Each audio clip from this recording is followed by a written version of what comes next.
Traité Horayot, troisième chapitre, troisième Mishnah.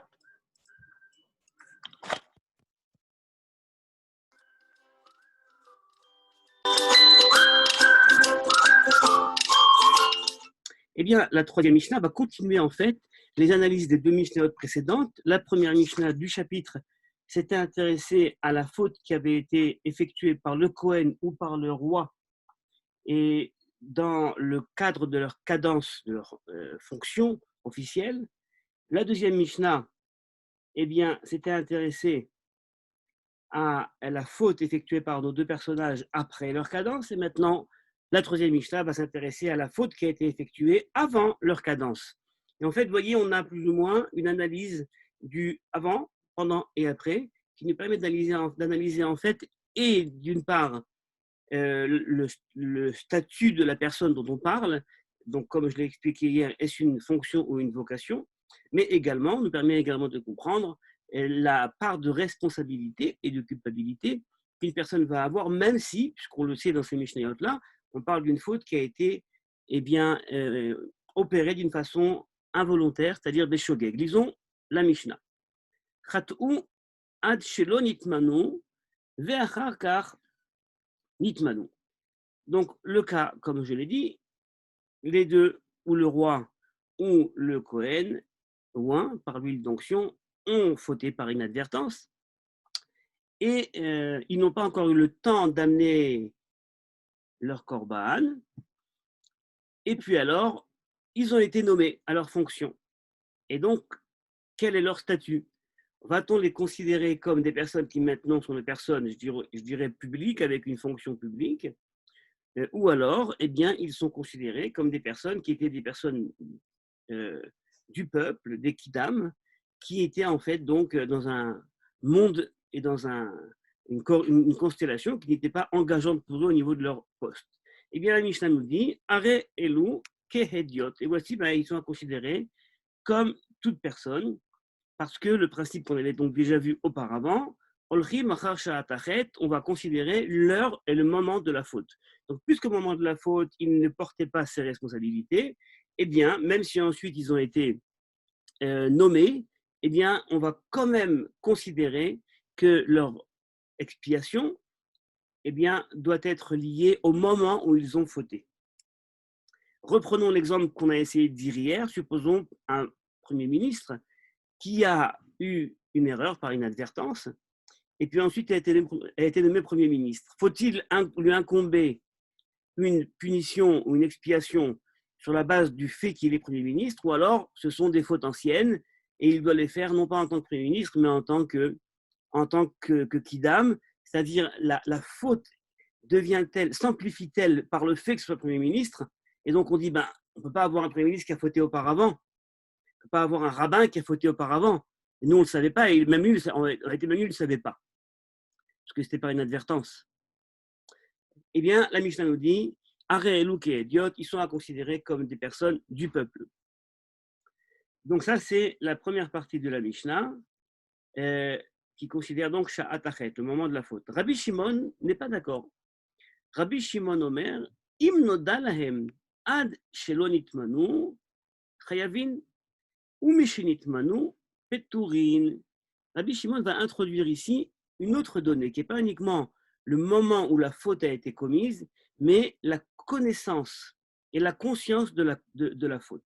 Et donc il nous dit, si avant d'avoir été nommés, donc ils ont fauté avant, mais si avant d'avoir été nommés, ils ont pris conscience, ils ont su, il y a eu une yédia, une connaissance de cette erreur, alors à ce moment-là, nous dit Rabbi Shimon, Chayavin, ils sont passibles, ils doivent amener donc un korban comme un khatat.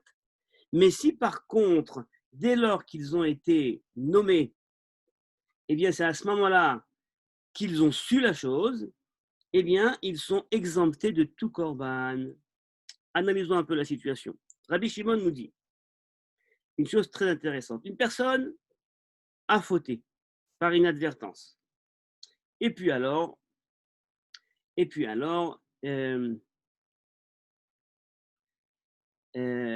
ils ont pris conscience de cette faute, ils se sont rendus compte de la chose, ils l'ont su qu'au moment où ils étaient en poste.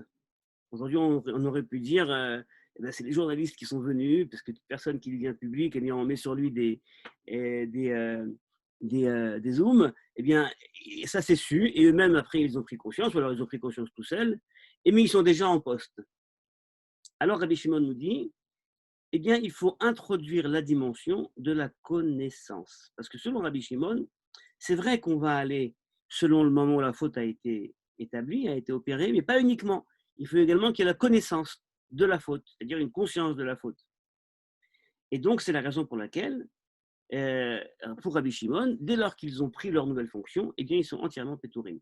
Parce qu'il faut bien dire que Rabbi Shimon, en ce point-là, eh bien, également, n'aurait pas été d'accord avec la première Mishnah qu'on a étudiée concernant le roi qui a fait une faute et ensuite, donc, a été destitué à la suite de sa faute, parce que si au moment donc où il a su sa faute, eh bien c'est après qu'il soit sorti de son poste, il ne doit pas amener donc le bouc, son saïr, parce qu'il faut qu'il y ait la faute et la connaissance de la faute au moment où on doit amener le korban, c'est-à-dire au moment où il est donc nassi.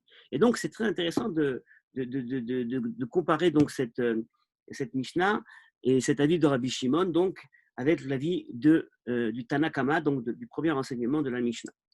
La Mishnah continue et nous dit, et au fait de qui parle-t-on? On l'avait dit tout au long de notre étude, mais maintenant on va le lire dans la Mishnah, Ve'ezeu anassi. En fait, de qui parle-t-on quand on parle du Nassi, du prince littéralement? Eh bien, la Mishnah nous dit, Zehameler, c'est le roi. Donc, d'où est-ce qu'on apprend ça? Chez Nehemar, comme il est écrit dans le verset, Ve'asa achat mikol mitzvot Hashem elokav. Ce roi-là, cette personne, ce Nassi, va faire va faire une des mitzvot de la Torah. Euh, Et la Mishnah nous dit Nasi she'en al gabav ela Hashem Elokav. Il s'agirait donc d'un prince qui n'a au-dessus de lui que Dieu. Et donc, ça ne peut être que le roi, puisque le Nasi est subordonné à une autre autorité politique qui est le roi.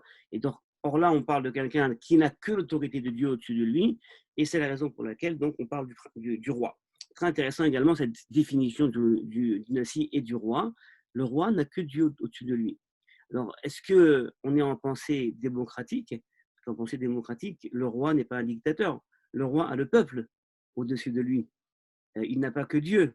Alors, il faut bien comprendre que dans la pensée de la Mishnah, et évidemment, ce serait un sujet à analyser beaucoup plus largement, eh bien, même s'il y a une nomination du roi, une nomination qui est, comme le dit le texte biblique, euh, du fait du peuple, il y a une nomination, Som Tassim Alecha Meler, c'est le peuple qui va choisir le roi, donc il y a évidemment une dimension démocratique, mais dès lors que le roi est élu, eh bien, il n'est pas pour autant devenu un dictateur, il y a toujours une possibilité, évidemment, de poser des requêtes sur son fonctionnement, sur sa façon de réfléchir, mais en tout cas, c'est vrai que dès lors qu'il est institué, eh bien, le roi a droit de vie ou de mort, et dans la Mishnah, eh bien, comme dans la Torah, la Bible, eh bien, c'est un élément essentiel. Il n'a au-dessus de lui que Dieu, puisque à part lui, eh bien, personne n'a de droit, à part Dieu, de donner la mort.